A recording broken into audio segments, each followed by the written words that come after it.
आकाशवाणी नागपूर. आभाराणी पटवर्धन आपल्याला ठळक बातम्या देत आहे.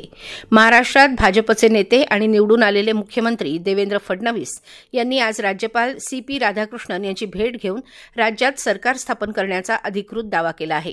यावेळी त्यांच्यासोबत काळजीवाहू मुख्यमंत्री आणि शिवसेना नेते एकनाथ शिंदे आणि राष्ट्रवादीचे अध्यक्ष अजित पवार होते.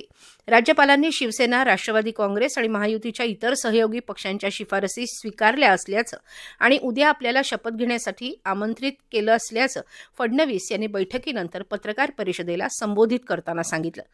महाराष्ट्राचे 21वे मुख्यमंत्री म्हणून देवेंद्र फडणवीस उद्या संध्याकाळी 5:30 वाजता मुंबईतील आझाद मैदान इथं शपथ घेतील. केंद्रीय अर्थमंत्री निर्मला सीतारामन आणि गुजरातचे माजी मुख्यमंत्री विजय रुपाणी यांच्या उपस्थितीत भाजपच्या मुख्य समितीच्या आज झालेल्या बैठकीत भाजपच्या विधिमंडळ पक्षनेतेपदी फडणवीस यांची निवड करण्यात आली. नागपूरकरांसाठी हा ऐतिहासिक सोहळा ठरणार असून त्याचे सर्वांना साक्षीदार होता यावं या उद्देशानं खासदार सांस्कृतिक महोत्सव समिती नागपूरच्या वतीनं दुपारी 4:30 वाजल्यापासून शपथविधी सोहळ्याच्या थेट प्रक्षेपणाची व्यवस्था नागपुरातील ईश्वर देशमुख शारीरिक शिक्षण महाविद्यालयाच्या पटांगणात करण्यात आली आहे. जिल्हा आणि सत्र न्यायालय नागपूर इथं जिल्हा वकील संघटनेच्या वतीनं आज वकील दिनानिमित्त वकिली व्यवसायात 50 वर्ष पूर्ण झालेल्या वकील बांधवांचा सत्कार सोहळा आणि जिल्हा वकील संघटनेच्या वेबसाईटचा लोकार्पण सोहळा संपन्न झाला. या कार्यक्रमाचे अध्यक्ष तथा प्रमुख मार्गदर्शक म्हणून मुंबई उच्च न्यायालयाचे न्यायाधीश न्यायमूर्ती नितीन सांबरे उपस्थित होते.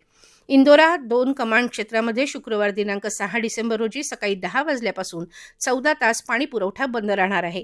अमृत 2 योजनेअंतर्गत 600 millimetre by 400 millimetre pipeline interconnection आणि 600 millimetre by 300 millimetre pipeline interconnection करण्यासाठी हा नियोजित पाणी पुरवठा बंद करण्यात येणार आहे.